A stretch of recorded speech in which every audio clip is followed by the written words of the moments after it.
Welcome into Chatterbox Bearcats, the midweek show. I am your host, Nick Niehaus, joined always by Eric Lilly, a.k.a. Bearcat Bunch on X. Welcome in. It is September 17th, and we have some basketball news. We'll get into some football. Obviously, it's a down week because we absolutely took it to Northwestern State 70-0, and now we're on a bye. So, thankfully, Wes Miller, Corey Evans, and Mustafa Cham had a press conference on Tuesday that we're going to talk about.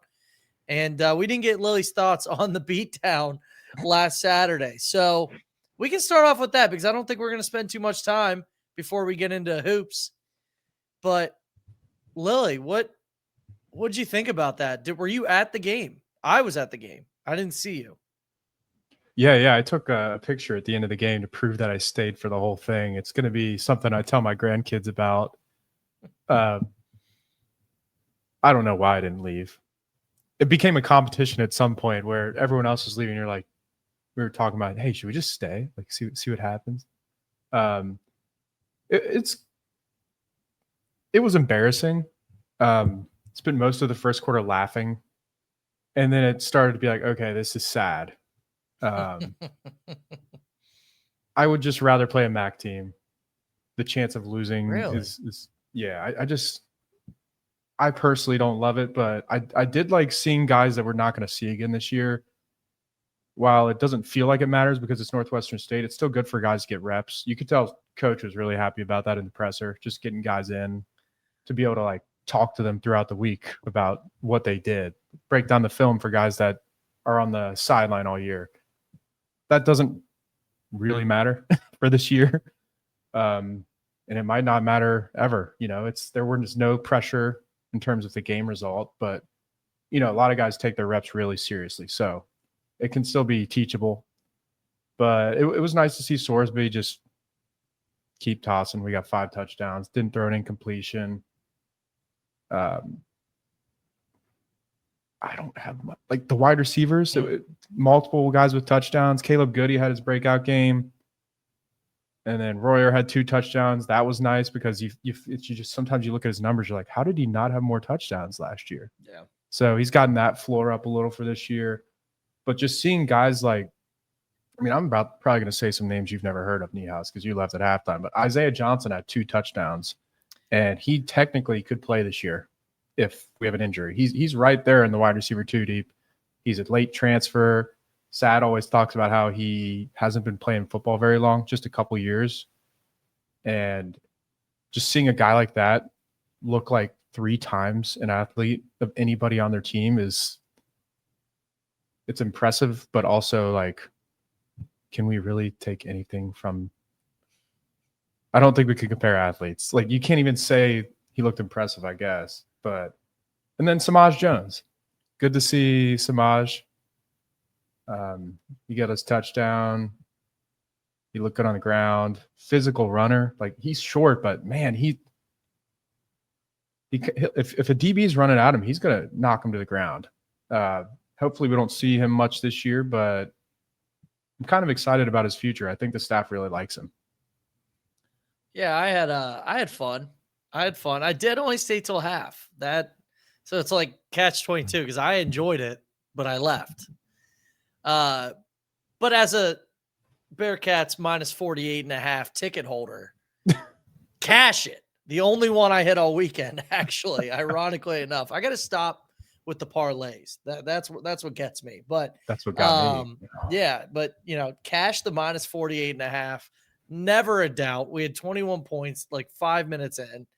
So I thought that was a good time. But yeah, no, a little bare in the second half when it came to the fans. So, but yeah, I don't blame anybody. And you know what? Like you said, we got to see some people we didn't get to see often. But I think we're almost 5 minutes in on Northwestern State talk, which is about 4 minutes too long. So let's move on to the hoops. Wes Miller spoke today, and Lilly, I know we've joked in the past about, I called it the Wes Miller roster propaganda, where he just hypes everybody up into oblivion. But he's definitely toned it down this year, and I don't know if rightfully so, because I think we have a much better squad this year than we did last.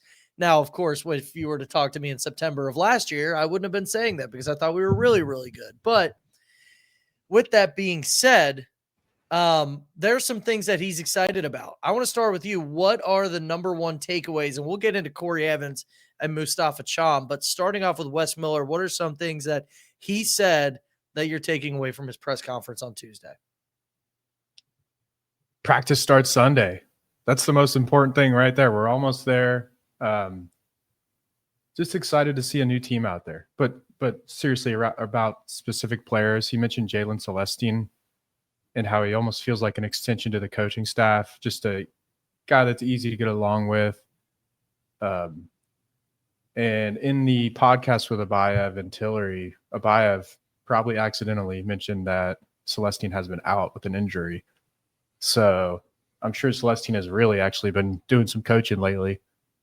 And he's just another shooter on the roster. We have all these options now with Jordy and Atari. But I think the focus of the press conference is on the late additions.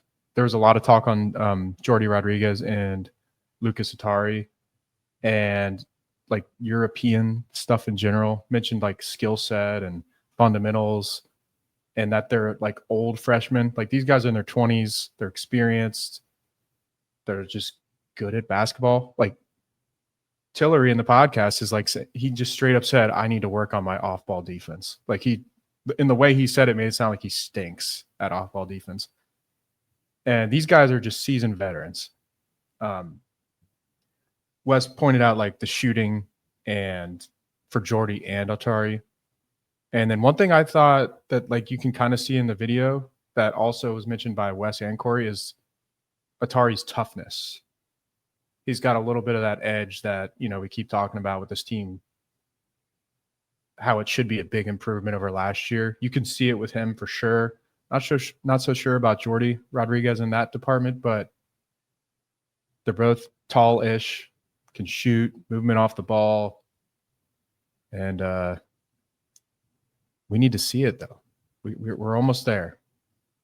I'm pretty sure Wes said that Jordy Rodriguez was 6'7". I have a note on that. Wes said 6'7", and then Corey said 6'5". I was gonna say. So that means he's 6'4". That was shocking to me. I was listening in the car and I heard him say, "Yeah, he's a 6'7" guard," and I'm like, "Whoa, we've been hearing 6'5" this whole time." But there's the propaganda I'm talking about, Lilly.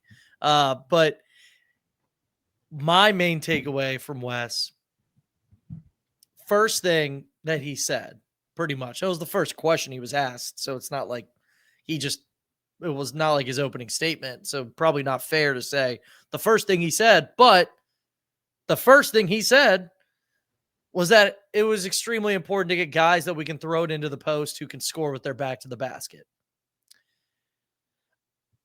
If you've listened to the show, you already know who I think the culprits were of last year's downfall. I don't need to name them again.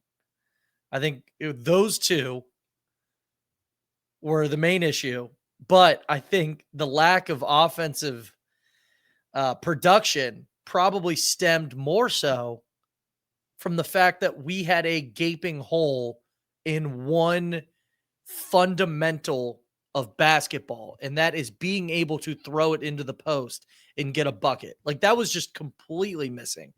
And I'm not going to rag on Aziz by any means, because I thought he was a great player for what he did, but we didn't have anything in the post. We didn't have a single.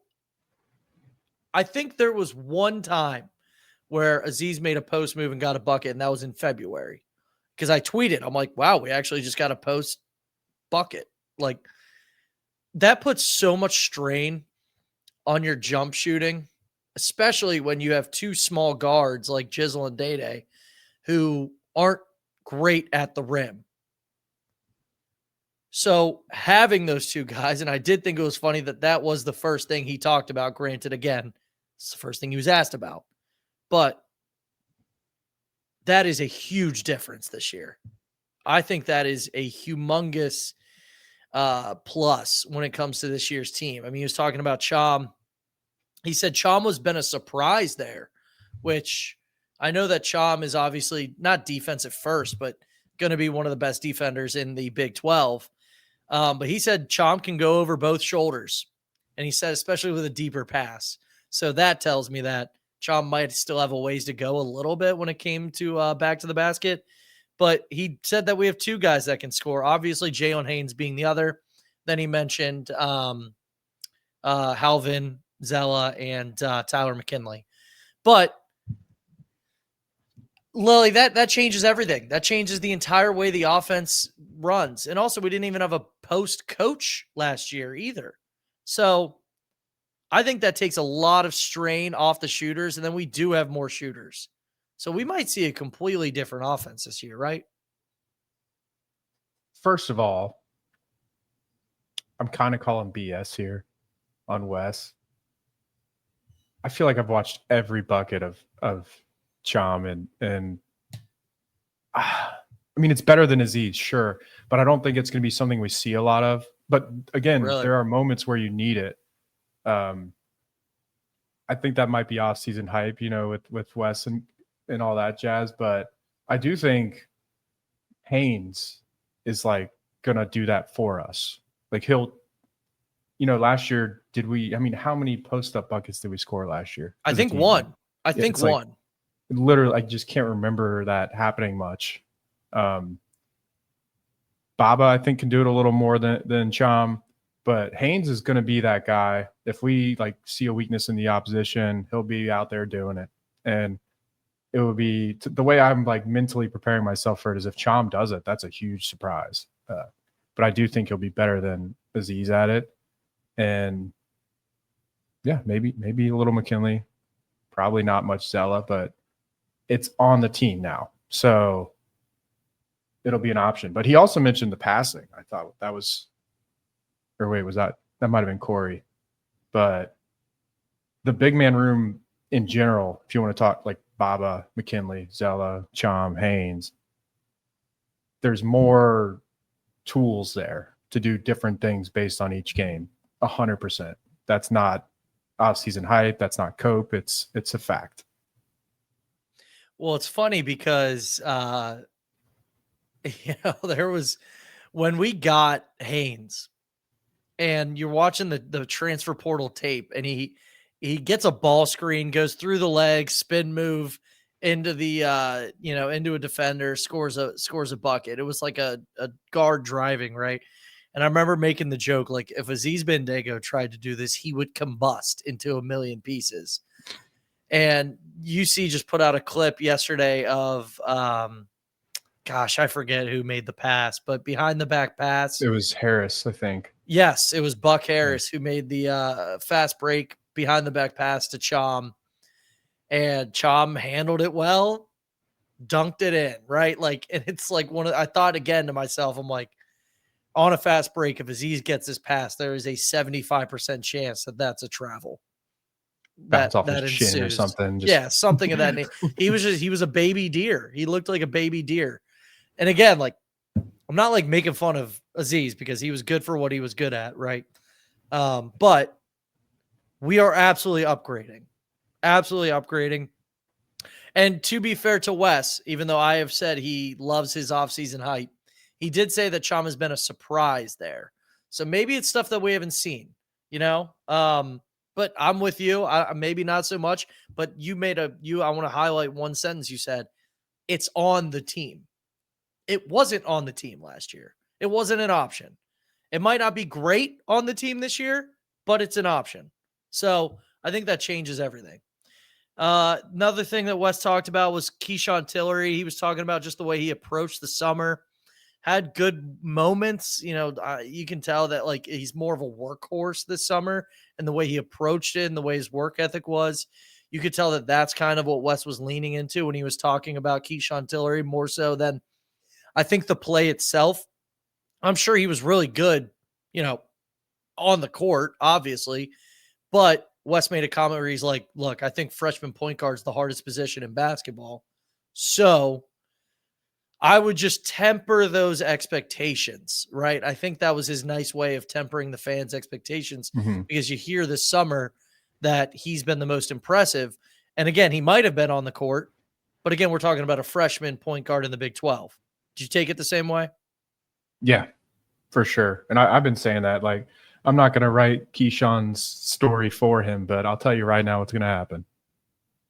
He's going to play in the out of conference. He's going to look good. He's going to have some bad moments, but he'll be exciting. Fans will be, pumped to see more of him. And then he's not going to play much in the Big 12 unless there's injuries.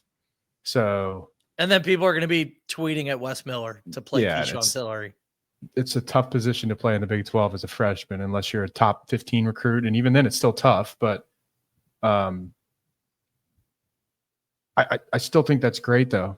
Like the way, and I know it's off-season hype. We all understand this, but the way they talk, everybody who's talked about it, the teammates, anybody that has media recently, the way they talk about these two freshmen is that business-like. They're locked in. They want to get on the court this year. And even if they don't, that's the type of guy you want on your team, because if they get the call up, they're ready to go. And it kind of just raises the level of everybody else,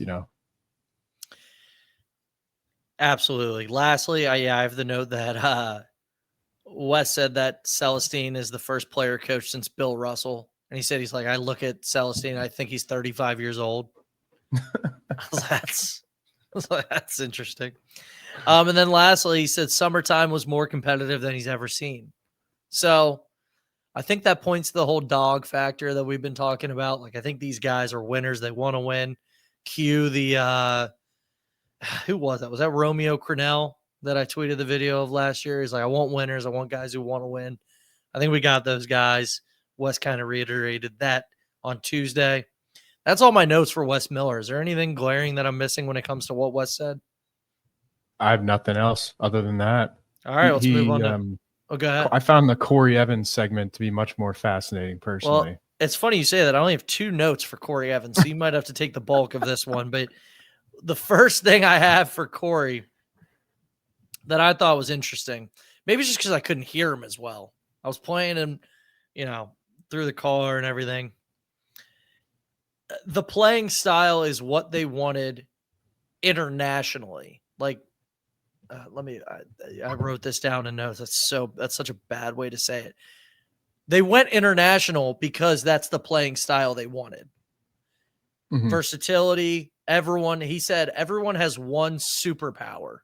That was probably the most interesting thing I heard Corey say. And again, that is so important to what we have seen this Bearcat team under Wes Miller, where it's like, and let me collect my thoughts because I was about to go off on a tangent. We've had no alpha for years. We've had no alpha. We've had a bunch of guys who are good or above average. We still might not have a specific alpha, but I think the difference between this team and last is what Corey said with everybody has one superpower. We have a bunch of guys who you can point to and do one thing very well. Whereas this past few teams, it's like everybody does some things good or a little bit better than good. Now, this year's team, you think you have guys who excel at something, which I think is very important. It's not as balanced per se, but in a good way. Kirk Kriisa, insane, playmaker when it comes to feeding people the ball. Buck Harris, very good on defense. Sean Abayev, hopefully a knockdown shooter. The international duo that we just got, hopefully knockdown shooters. Chom, blocker, dunker. Jalen Haynes, just killing people out there. Like, I don't even know. Like, just being an absolute We'll give him like that post-game force. We'll give him the post-game superpower. Yeah, so I think that was the most important thing he said when it came to me, in my thoughts. So what do you think about that specifically? And then we can get into whatever you took away. That was one of my first notes because I've been saying superpower on this podcast the last year because one of the soccer podcasts I listen to, sorry for all the people who hate soccer, he constantly mentions superpowers. And like, it's like how you start talking about a player. Like, what is it that they do for the team that is better than like the baseline level? And he always uses the word superpower. And I kind of liked it because it explains it in more, in a very deep way. And now that Corey Evans said it, we can just let it fly with this word. We'll hear it on some other UC podcasts probably, and it's I just think it's a good way to describe players. And you ran through quite a few there. Yeah. I mean, Day, toughness. Yeah. Celestine, shooting. Baba Miller, I'm not sure, but he's definitely got something. Yeah. That's one where it's like it's going to be something. But yeah, these guys, every player, it's like obvious what they can do at this point when we don't even know that much about them. And I think that's a good way to build a team, because if you have 7 guys that are just good at everything, who's raising the level? You need a superpower 3-point shooter. You need a superpower rebounder, blocker. You need that on your roster for when the game calls for it. And I think we do have more players with at least one superpower this year. I don't think that's off-season hype. So that was at the top of my notes there. But the other thing I thought was that I really liked, and in his initial interview, he mentioned mental profiling a lot. And we talked about it on a podcast back then. NBA teams do a lot of like psychological and mental profiling of prospects. It's very important to try to build like a team that cares, plays hard. And for anybody that watched the NBA finals, I think it's safe to say the Oklahoma City Thunder know what they're doing in that department, because they just have a team of dogs, like all of them. And here we go again with the dog thing. But he mentioned type A personality with Jordy and Atari. And I know this is like guys just say things in front of the microphone and it sounds good, but we still need to see this as fans.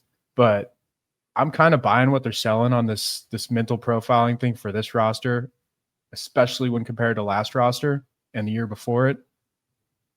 I'm just curious on like how much better that'll make us. I do think it'll make it much more fun to watch. I think it'll raise our floor. I just don't know if it'll get us to be like that level we want to be at this year, but I think it'll help. I'm excited because I think it's going to be very different than what we're used to. Like I mentioned, like I feel like we had a bunch of just like average to above average guys at everything. Like it is going to be so different. And I was just like bouncing thoughts in my head before hopping behind the mic, and I wanted to be like, I almost want to give Wes a do-over and be like, this is Wes's first year. I can't do it, but like I want to, because it's like, I just think he took over a bad situation. We already know that. I'm not just going to go through a bunch of excuses for Wes. Don't get me wrong, but I have declared myself a Wes guy in the past. I just like what he's doing with this roster, and I refuse to believe it's not going to work out this year. So it's almost like, I'll just put it this way, like when a coach doesn't have it. Everybody wants to believe Wes has it. It just hasn't shown up on the court. We've missed tournaments. This is his year. This is 5th year, right? We've missed 4 tournaments. So I get it. Like I get all the angry fans. I get it. Don't get me wrong. I'm one of you. Like I am with you. But like, I just don't think we would be able to have this team now if we are currently employing a coach who can't do it. Does that make sense? It does to me. I think it's hard to sell to a lot of people. But like, again, what we see on Twitter and Facebook and stuff it's kind of the 5%, the crazies. I work in hospitality and I small talk about UC all the time. And there are tons of people that love Wes still. And there's a ton of people that still buy into the football team. It's just like, we're in this little, our own little world on social media. Yeah. But I mean, he's an easy, like to your point, I haven't given up on him. Like at the same time, Wes is the type of guy where I'm not going to give up on him till it's over, if that makes sense. Like I just kind of believe in the guy. Yeah. Obviously there's big skepticism about like offense consistency. Like if he did become a winner here, can he do it every year? Because we complain about Mick and he won every year. Like we kind of need like some highs, some really big highs if you're not going to be consistent. And I don't know. I just think he wants it really bad. He's young, can improve, but it's crunch time now and like running out of time. Yeah, and I might be getting ahead of my skis because like I'm talking up this roster right now. We haven't even seen him play, but like we're making the tournament. We're going to make the tournament. I have no doubt in my mind this team will make the tournament. I fully believe in this roster. I truly do. And I haven't seen him play a single second. It's just like it looks good. Like, and again, it looked good last year, but in a different way, it looks good this year. It just seems way more proven with the sort of talent that we picked up. And you know what? If I'm wrong, I will say I did just kind of give my whole West spiel. If he can't get it done with this roster and just simply make the tournament, then you know the rest. It's self-explanatory. You know the rest. I think we're going to make it too, but I thought we were going to make it the last 3 years. So that would, if we do make it, I'll be 2 for 5 because the first year, I don't think anybody thought we were making it. Yeah. Well, I just went on a whole tangent. We were talking about Corey Evans, I guess, just because my notes said like this is very different than what we've been used to under Wes Miller. So that's kind of why I went off on my tangent there. But any other notes with Corey Evans and what he spoke? Because the only other note I have with him is that he just doesn't want to get involved in the coaching. He doesn't want to be a coach. Yeah, and I trust that dynamic.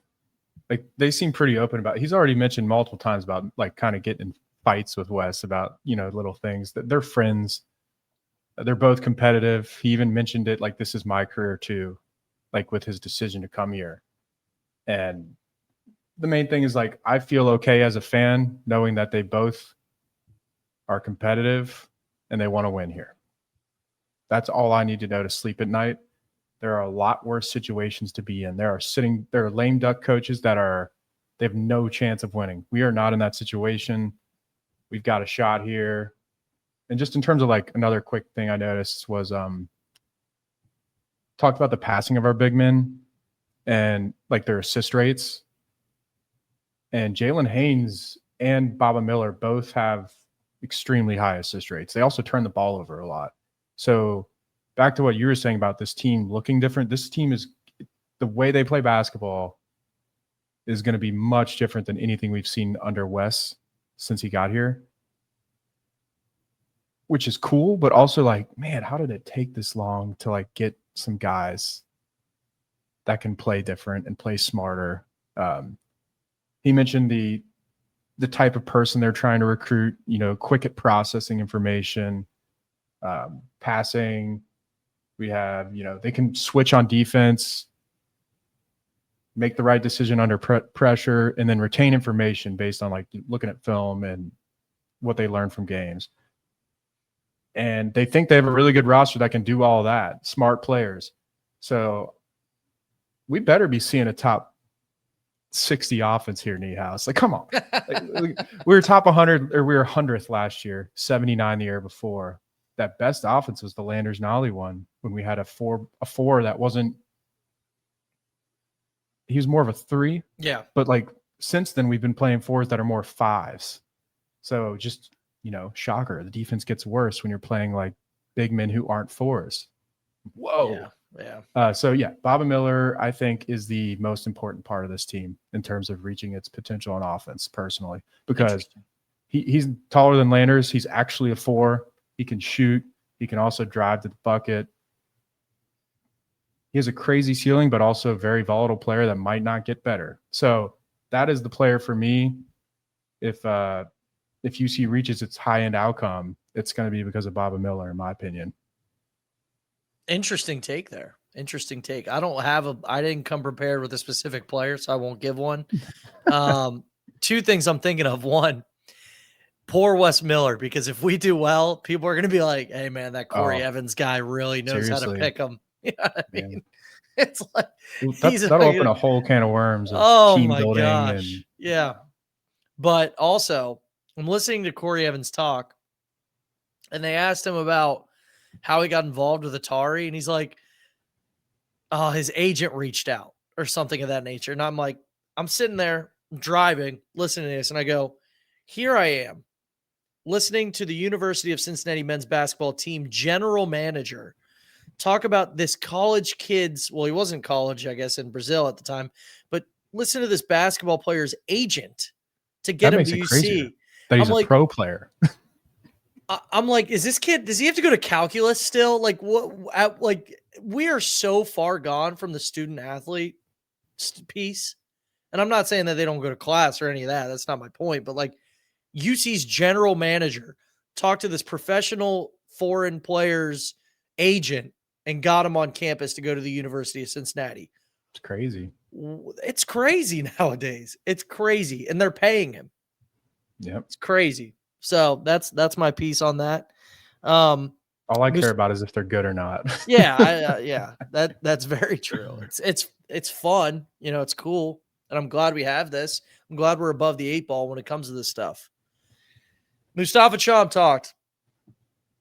I got one note. He learned English in 2 years. I know people. I'm 28 years old. I know people who still don't know English very well. That's impressive. I mean, that's actually very, very impressive. He knows 4 languages. 5 now. 5 now. Yeah, So, English being his 5th. Yeah, because they asked him, they're like, "Hey, how was learning English?" He's like, "Well, I learned it when I got to UCF or whatever." He's like, "I've known it for 2 years," and he's very well spoken.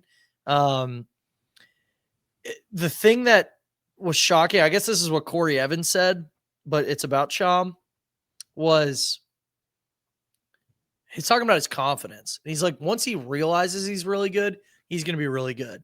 I'm like, how is this guy not confident? You know, like, let's get him some confidence. He's 7'2", right? Can shoot threes, can block anybody in the gym. And according to Wes Miller, has a good post-up game. What is there not to be confident about? He might be confident now. I forget the exact numbers because it was a long time ago in the podcast, probably when we got him, but his numbers in the Big 12 got better as the season went on, like significantly. And now, you know, with an off season, and then he mentioned 20 to 25 pounds. You can tell, by the way, his shoulders, I don't know, he's an impressive, like, you know, his body is pretty crazy. Like, he's much bigger than his ease and shoots. So maybe he's feeling himself a little here, hopefully. And then the only thing else that I have on the Mustafa interview part was his not his mentor. The NBA players he likes to model his game after are Chet Holmgren and Wembanyama. So if he could get to a quarter of either of those, that'd be exceptional. That would be awesome. That'd be awesome if we had Chet Holmgren in a Bearcat uniform. That'd be awesome. Yeah, Without no, the punchable face. I feel like Cham has some good media training because he didn't really say much. He was just like, "Hey, like Cincinnati's been awesome. I love my coaches. Yeah. You know, like it's awesome to have Njai with me because I know him." Mm-hmm. He didn't like get it was a very player preseason interview, you know.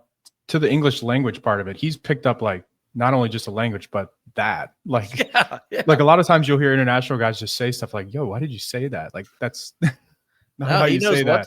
He knows what to say. He knows what. Pretty impressive for 3. He got here in 2022 and didn't know English. That's really impressive. I could literally, I mean, imagine being placed in another country where you didn't know the language at all before. And I'm sure there's people listening who are like, yeah, I did it.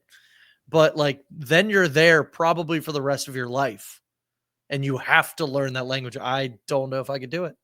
I truly don't. Especially English. English is hard. Like, he said it was easy. I don't even need to go through like the specific words, but like even like read being the same spelling as red, when you're writing it. Like how did he know whether it's read or red? Like people still suffer with that when you're texting. But yeah, that's it. That's all I got on the Next presser. pod's going to be sponsored by Hooked on Phonics. Yeah, right. I mean, like I said, English, it's pretty hard. So he's an impressive young man. Hopefully he's even impressing even more come November. All right, let's get to the mailbag. Let's start off with some football ones. We got a few, a couple from about the same thing, I guess. Elia Anderson and who else asked the same question? Cincy and CBJ Sports said, UC beats Kansas, Iowa State beats Arizona. Big noon kickoff at Nippert Stadium incoming for the Iowa State game.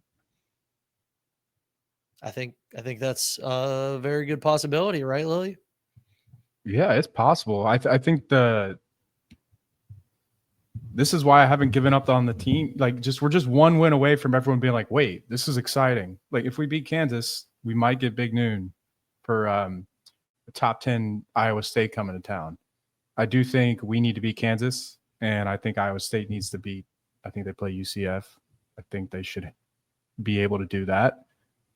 And it's in play. If you look at the Big 12 and Big 10 schedules for that week, there's nothing that really stands out. I mean, obviously they could just do Minnesota, Ohio State. Ohio State fans are sick of Big Noon. And then you have like Kansas State, Baylor. Kansas State hasn't done much. You have Colorado, TCU. I think that you would need to see a little more out of Colorado for that to happen. But TCU is undefeated right now, 2-0. And then for the Big Ten, like there's Wisconsin, Michigan. Do they want to put that on? Maybe. And then the last one I was looking at that maybe is the Michigan State, Nebraska. I think that's like the Big Ten's version of UC Iowa State. Like if both of those teams keep winning, it's like, whoa, this is actually like the must-see TV. So it's in play. If we beat Kansas, we can talk about it legitimately, I think. Cool. Yeah, I'm with you. Gosh, Lily, do you think there will ever be a time when we have a mailbag where people aren't talking about firing our coaches?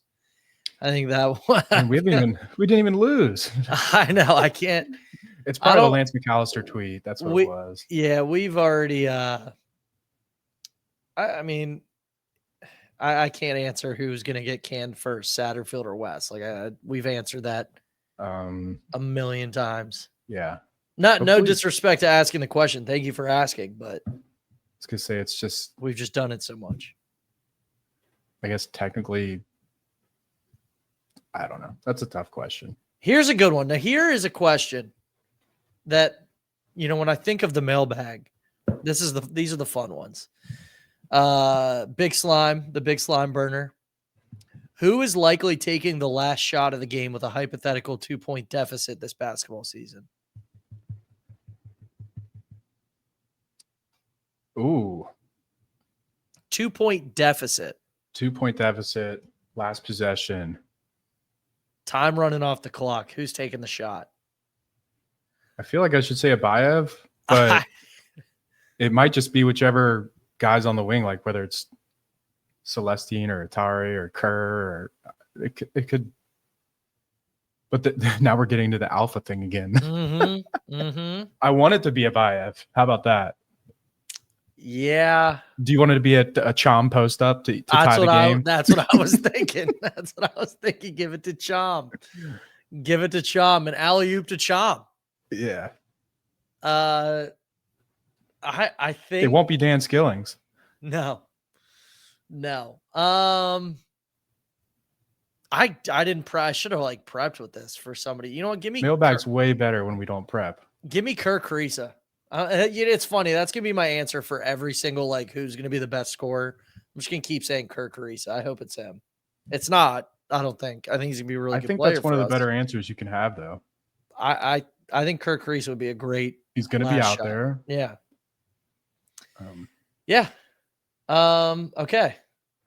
Let's see. We can do one or two more. We have a couple good ones to end on, but for this coming basketball season, will you be satisfied with just making the tournament, or do you need to advance in the tournament? From the Terry Nelson burner. I have an answer that I would have never thought I would be saying, but like, I will be satisfied with just making the tournament, only because I think making the tournament gives you all the chance in the world to make a run.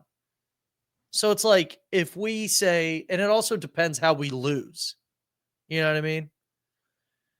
You can't win if you don't get in. Yeah. So yes, I will be satisfied if we make the tournament. But yes, we do need to advance. I kind of just changed my answer. There's other stuff though. Like, yes, with an asterisk. Mm-hmm. I hate 8-9 seeds. Like, I famously in my group chats last year said I would the hypothetical was, would you take an 8 seed right now before the season? I think it was even asked in December again after the Villanova game. I said no both times because I just don't like that 1 seed. Like, I just don't like it. It's the least likely chance to advance. It's a kiss of death. Yeah, give me an 11 seed though. I'll take it right now. But I think there's other factors here. Like, if we barely get in the tournament, no, unless you beat Xavier and you don't embarrass yourself in the Big 12 like we have the last couple of years. That's like, those are the two things I'm looking for, because I look at basketball as more than just March Madness. Obviously, we are desperate for a run, but if you get in and take care of those other two things, losing the first round in a hard-fought game, we need to get in, like, really bad. So, yeah, long-winded, but you get it. All right, Bearcat Nut, do you want to see Desmond Ridder take the starting QB job for the Vikings versus the Bengals? If you didn't see on Tuesday, Desmond Ridder was signed to the 53-man roster for the Vikings. I famously bought myself a Desmond Ridder Bengals jersey, went a little viral on Twitter. People were very mean to me, calling me an idiot and poor for buying a jersey from China. And to that, I say, you're the idiot. It was a joke the whole time. And I did it for the content. Boom. Do I wear it on Sunday is the better question, Lilly. I think I have. I think I'm going to. I think I'm going to wear the Desmond Ridder jersey. Yeah, I think I'm going to wear it. But yeah, no, that'd be fun to see him play. I don't want, because I think we'd win the Bengals. I hope he plays too, just for him. Yeah, for both of us. I don't think it would hurt our chances or anything. I think it'd be great to see Desmond Ridder do very well and lose against the Bengals on Sunday. That's my answer. That'd be very good. Sign me up for that. Yeah. And then Adam at UC or University of Cincinnati, Adam. Could Hudson have scored against Northwestern State? No,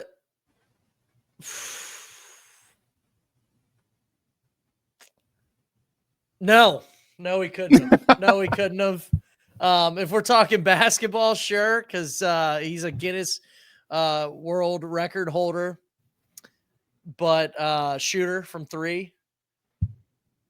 No, I'll give Hudson the benefit of the doubt. What are we talking, like at the 1 yard line? I think we're all scoring. Well, let me bring it back the other way. Eli Anderson couldn't score. One of our listeners couldn't score in this game. So against the Cats, yeah. He did get 2 yards passing. I think Houdini might be able to pull that off if he has the hand size to throw a spiral. But I can see Houdini with a mean triple option, like deciding to pitch it or keep it. Like I could see him, being able to read off a defender. I think he could have scored. I was doing no for the text that we're gonna get later, like the shade that I'm giving him. Houdini, you wouldn't have scored. That's my answer. Respectfully, I will say this: and I know we're all kidding here, but if Northwestern State was as bad at basketball as they were at football on Mississippi Saturday, Valley State. Houdini is scoring in basketball. 100%. 100%. He will get an open look and knock it down. I have no doubt in my mind. I'll buy that. Yeah. All right, that's the show. No post-game show this week. It's a bye. But I think there's some special coming on for Chuck this week. So be on the lookout for maybe a random video drop from, I don't know, Chuck and Houdini. I don't know. I don't know the details. I'm kind of teasing something that I don't even know it's completely set in stone either. So Could be anything. Yeah, it could be anything. It could be anything. But anyway, we'll be live after I guess Kansas is next. And we'll be live after the bye. We're going live at 5:00 on Saturday. You can. You can. I was live from a freaking parking lot in the middle of Clifton with my TikTok mic after Northwestern State after not watching the second half. I think I'm good. I think I earned myself some time off. Yep. Anyway, that's it. Make sure you like and subscribe on YouTube and give us a 5-star review on Spotify. That definitely helps us out with the algorithm and whatnot. And Apple Podcasts, wherever you get your podcasts. Make sure you do that for us. If you enjoyed, we'll see you next time. Peace.